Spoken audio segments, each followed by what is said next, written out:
is the Johnny Depp playing that part, because on the page it was an absolutely straight lead.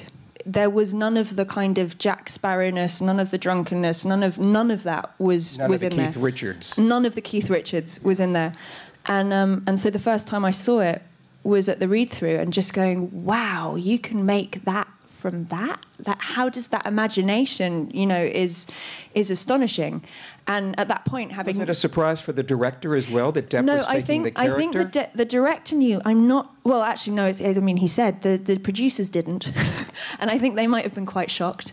And him saying, look, this is the only way that I can play this. And so if you don't want it, then that's fine. But this is the way I'm going to play it. So seeing that kind of... that imagination and that kind of the balls of it was quite astonishing. It's always great to work with Johnny, just the adventure of making a movie with him. And what they really adventure is how he comes up with ideas, how he comes up with dialogue, how he changes scenes, how he makes us look really smart. But he's the one who does all the hard work and comes up with all the great ideas. Final question for you today, sir. Working with Johnny Depp, tell me about that. Johnny Depp's one of the great character actors of our time, I believe. Trapped in a leading man's body. He's got the best of both worlds. He has a brilliantly absurd sense of humor.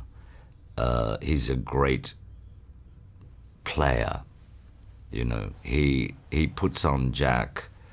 He just goes into the character, and he's a great combatant.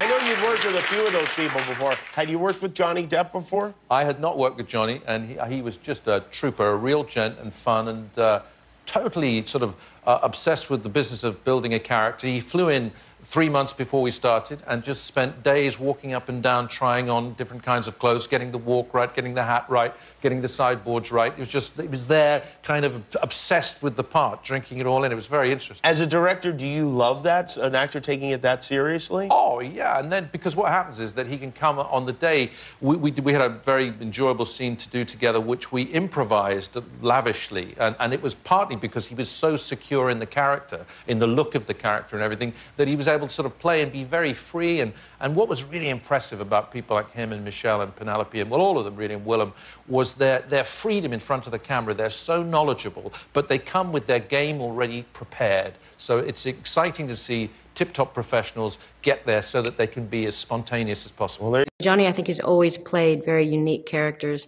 And I think he's always, in pretty much every film he's done, he's likable. There's something very likable about him. He's a nice person, and I think that kindness and that fun comes across in anything he does. So it's been kind of fun to get to watch him play that traditional leading man.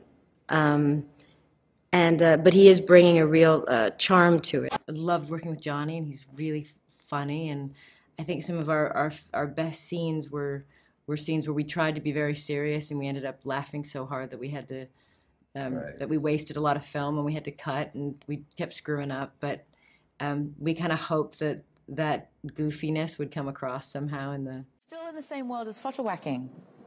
Which just sounds filthy. Yeah. Somehow photo whacking sounds filthy coming out of there. I don't know why. It was so innocent when I read it. Photo whacking. Did you enjoy photo whacking? Am I allowed to ask that question? I did. Casey doesn't want that. Yeah. Was it? Did you do your own photo whacking, or did you have something? I did my own photo whacking. Because that was, you see, Johnny. It makes Johnny look as if he's really good at dancing, which he so isn't. He can do pretty much everything else, but he can't photo whack. Really? He really can't photo whack. But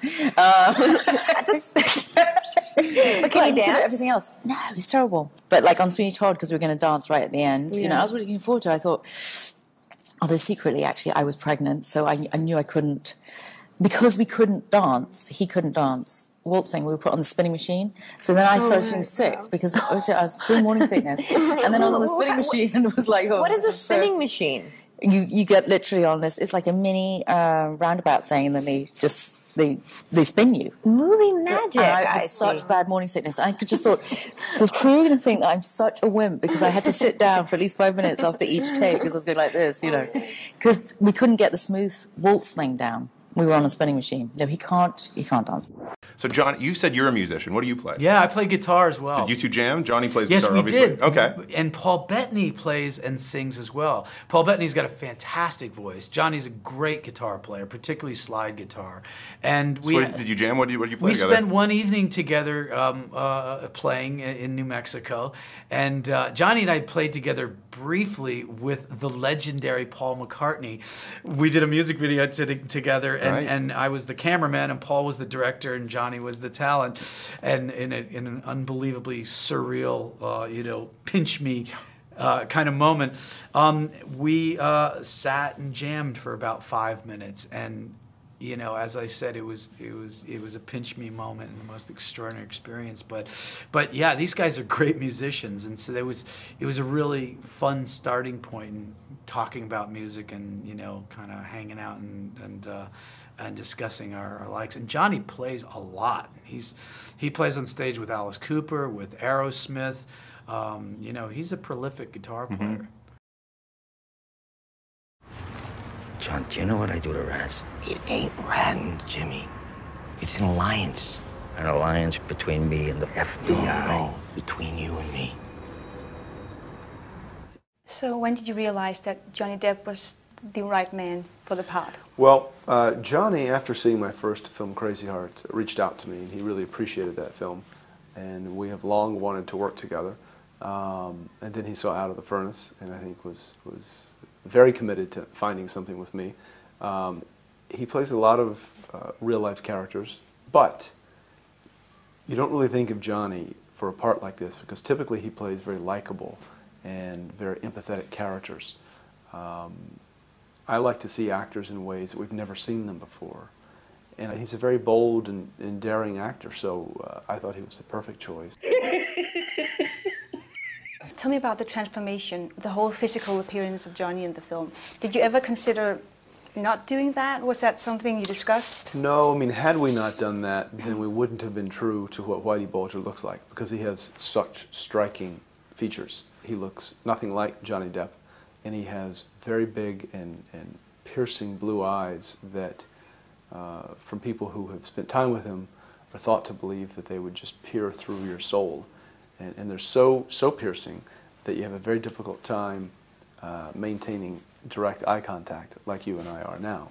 People, because they just peer through you in a very unnerving fashion that you tend to want to look away. But the truth is, the biggest transformation that most impressed me was Johnny's psychological and emotional transformation, because he's a very soulful and kind and gentle man. And what you see on screen is the complete opposite. So for me, to see Johnny go from who he is to the sociopathic Whitey Bulger was mesmerizing. It's a family secret. Oh. Come on, you gotta tell me that. Come on, you could do it. Come on. What's the family secret recipe? It's ground garlic and a little bit of soy. That's it? Yeah, that's it. That's it. I thought it was a family secret. As opposed to just making a film about criminals who happen to be humans, I wanted to make a film about humans who happen to be criminals. And there's a big difference. So I wanted to take a very humanistic approach to who these men were, not to glamorize them, not to romanticize them, not to glorify them in any way, not to trivialize these events, because there are real victims and victims' families. So I never really set out to make a gangster picture, but a humanistic look at a man who at times was a social